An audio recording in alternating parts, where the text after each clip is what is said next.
Friends success academy में आप सबનું स्वागत है। आज આપણે રાસના ખાતામાં 2023 નો સમ સોલ્વ કરીશું। તારીખ 1/10/2017 ના રોજ આનંદ અને કાંજી અનુક્રમે 60% અને 40% નફો વેચવાની શરતે સંયુક્ત સાહસમાં જોડાયા। તેઓએ અનુક્રમે ₹60,000 અને ₹40,000 સંયુક્ત બેંક ખાતામાં જમા કરાવ્યા। તો એક સંયુક્ત બેંકનો ઉપયોગ કરી અને ખરીદ અને વેચાણ માટે જ કરવો અને તેઓના ખર્ચાઓ જે તે ભાગીદાર તેમના અંગત ખાતામાંથી ચૂકવવાનો એવું નક્કી કર્યું છે। આનંદ દર મહિને 2,000નો પગાર અને કાંજીને તેણે વેચેલ માલની કિંમત પર 8% લેખે કમિશન આપવાનું છે। સંયુક્ત સાહસના વ્યવહારો નીચે મુજબ આપણને આપેલા છે। ચલો દાખલાની શરૂઆત કરીએ। સૌપ્રથમ એ લોકોએ જમા કરાવેલા છે ₹60,000 અને ₹40,000, એટલે બંને પાસેથી જાય તે જમા।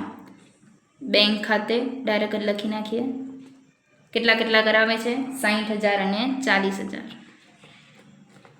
તો બેંક અને શું થાય છે? આવે પૈસા, એટલે ક્યાં લખાશે? ઉધાર ખાતે। આનંદ કેટલા દે છે? 60,000, આનંદ ખાતે 60,000 અને કાંજી ખાતે 40,000। કયા પ્રમાણમાં એ લોકો ભાગીદાર છે? તો કે 60% અને 40%, એટલે કે 6/4, એટલે કે 3/2। ચલો ત્યારબાદ જોઈએ આપણે। આનંદ છે દર મહિનાની 2,000 એ કમિશન છે જે છેલ્લે ગણતરી કરશું। ત્યારબાદ આનંદે ₹50,000નો માલ 10% વટાવે ખરીદી અને ₹500ના ખર્ચા ચૂકવ્યા। હવે એણે શું કર્યું છે? ખરીદી કરે તો ક્યાં આવે? ઉધાર।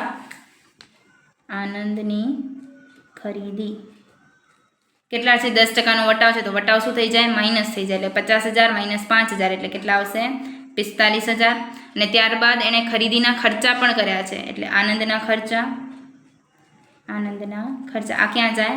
બેંકમાં, કેમ કે એણે કીધેલું છે કે બેંક ખાતે નાખવાનું છે। કેટલાના કર્યા છે? 500ના ખર્ચા। ત્યારબાદ કાંજીએ ₹40,000નો માલ 5% વટાવે ખરીદ અને ₹400ના ખર્ચા ચૂકવ્યા, એટલે કાંજીનું વેચાણ છે, ખરીદી છે, એ પણ ક્યાં જશે? બેંકમાં। 40,000માંથી 5% વટાવ માઇનસ કરવો પડે, એટલે કેટલા થશે? 38,000। ત્યારબાદ એણે ખર્ચા કર્યા છે, કેટલાના કર્યા છે? 400ના।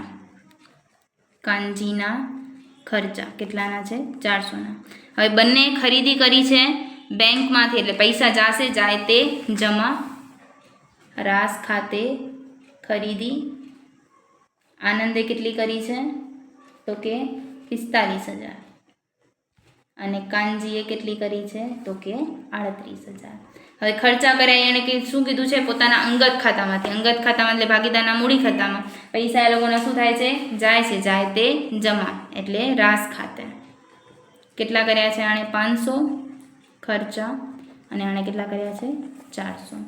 ત્યારબાદ જોઈએ તો કે કાંજીએ અમુક માલ ₹1,00,000નો વેચ્યો અને ખર્ચના વરી પાછા એણે 200 ચૂકવ્યા। વેચાણ કર્યું છે, એટલે કાંજીનું વેચાણ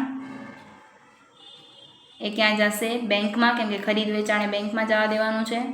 1,00,000 અને ખર્ચના ચૂકવ્યા છે, એટલે ખર્ચો ક્યાં આવશે? ઉધાર। પાછા આવશે કાંજીના ખર્ચા, કેટલા કર્યા છે એણે? 200ના। ચલો બેંક અને પૈસા આવે તે ઉધાર, એટલે બેંક ખાનામાં ઉધાર લખી નાખીએ। રાસ ખાતે 1,00,000 અને કાંજીના ખર્ચા એ જાય તે જમા। રાસ ખાતે ખર્ચા કોણ કરે છે? કાંજી કરે છે। કેટલાના કરે છે? 200ના। ત્યારબાદ જોઈએ બાકીનો માલ આનંદે ₹30,000ના પોતાના અંગત ઉપયોગ માટે ખરીદ્યો। તો પોતાના માટે ખરીદે છે, એટલે પોતાના કને આવે તો ઉધાર। રાસ ખાતે કોણ ખરીદે છે? આનંદ 30,000 અને રાસના ધંધામાંથી જાય છે, એટલે આનંદ ખાતે અંગત ઉપયોગ કેટલાનો છે? તો કે 30,000। ત્યારબાદ જોઈએ તો કે સંયુક્ત સાહસ માટે ઉધારેલ ખરીદેલ સ્ટેશનરી માટે આનંદે ₹1,000 ચૂકવવાનું સ્વીકાર્યું। કોણે સ્વીકાર્યું છે? આનંદે, એટલે વરી પાસે આનંદે ખર્ચા કરેલા છે। આનંદના ખર્ચા કેટલાના કરેલા છે? 1,000ના। 1,000 અહીંયા લખાશે। રાસ ખાતે ખર્ચા કોણે કરેલા છે? આનંદે। ત્યારબાદ તો કે 31/3/18ના રોજ સંયુક્ત સાહસ બંધ થયું અને હિસાબો ચૂકતે કર્યા। હવે અહીંયા આપણે જોયું હતું કે આનંદ દર મહિને કેટલાનો છે? 2,000નો પગાર અને કાંજીએ તેણે વેચાણ માલની કિંમત પર 8% કમિશન આપવાનું છે। ચલો તો આપી દઈએ કમિશન। કોનું છે? એક આનંદ છે અને એક છે કાંજી। હવે આનંદને કેટલા મળે છે? દર મહિને 2000. આપણો શરૂઆત ક્યારે થાય છે? 1/10થી અને એન્ડિંગ ક્યારે થાય છે? 31/3. એટલે કેટલા મહિના થયા? 6 મહિના. મહિનાના છે 2000, તો 6 મહિનાના કેટલા થશે? 12000. અને કાનજીનું શું કીધું છે? તેણે વેચાણ પર 8%. તેણે વેચાણ કેટલાનું કર્યું? 1 લાખનું કર્યું. 1 લાખના 8% એટલે કેટલા થશે? 8000. તો 12000 ને 8000 એટલે કેટલા થશે? 20000.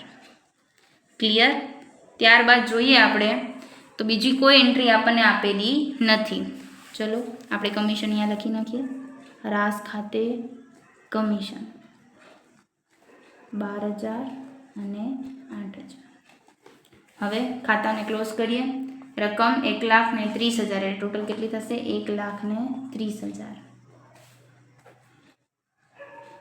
ત્યારબાદ માઇનસ કરીએ 45,000, 500, 38,000, 400, 200, 1,000 અને 20,000 એટલે આપણને ભાગીદારનો નફો મળશે. ભાગીદારનો નફો એમાં કોનો કોનો મળશે? આનંદ અને કાનજી. કેટલો મળે છે? તો કે 24,900. એને કયા પ્રમાણમાં ફાળવશું આપણે? તો કે 3/2 પ્રમાણમાં. એટલે કેટલું આવશે? 14,940 અને 9,960. અને ક્યાં લઈ જશું આપણે? ભાગીદારના મૂડી ખાતામાં. રાસ ખાતે નફો 14,940, 9,960. હવે આનો સરવાળો કરીએ. 60,000, 500, 1,000, 12,000 અને 14,940 એટલે મળશે 88,440. 40,000, 400, 200, 8,000 અને 9,960 એટલે 5,585. હવે એમાંથી આપણે ઉધાર સાઈડનું માઇનસ કરશું. એને ક્યાં લઈ જશું? બેંક ખાતે. તો 30,000 માઇનસ કરીએ એટલે કેટલા મળશે? 58,440. હવે અહીંયા તો કોઈ છે જ નહીં, 0 અમાઉન્ટ છે, તો એ આપણો શું થઈ જશે? જવાબ બની જશે. આને ક્યાં લઈ જવાશે? બેંક ખાતામાં જમા સાઈડ. આનંદ ખાતે અને કાનજી ખાતે. તો આનંદ ખાતે કેટલા છે? તો કે 58,440 અને કાનજી ખાતે તો કે 58,560. બંને સાઈડ ટોટલ મારીએ તો કે 45,000, 38,000, 58,440, 58,560 ટોટલ કેટલા થાય છે? તો કે 2 લાખ. એ જ રીતે આ બાજુ કરીએ. 60,000, 40,000 અને 1 લાખ એટલે ટોટલ કેટલા થાય છે? 2 લાખ. જ્યારે આ બંને ખાતા ટેલી થઈ જાય ત્યારે તમારો દાખલો સાચો છે. Thank you.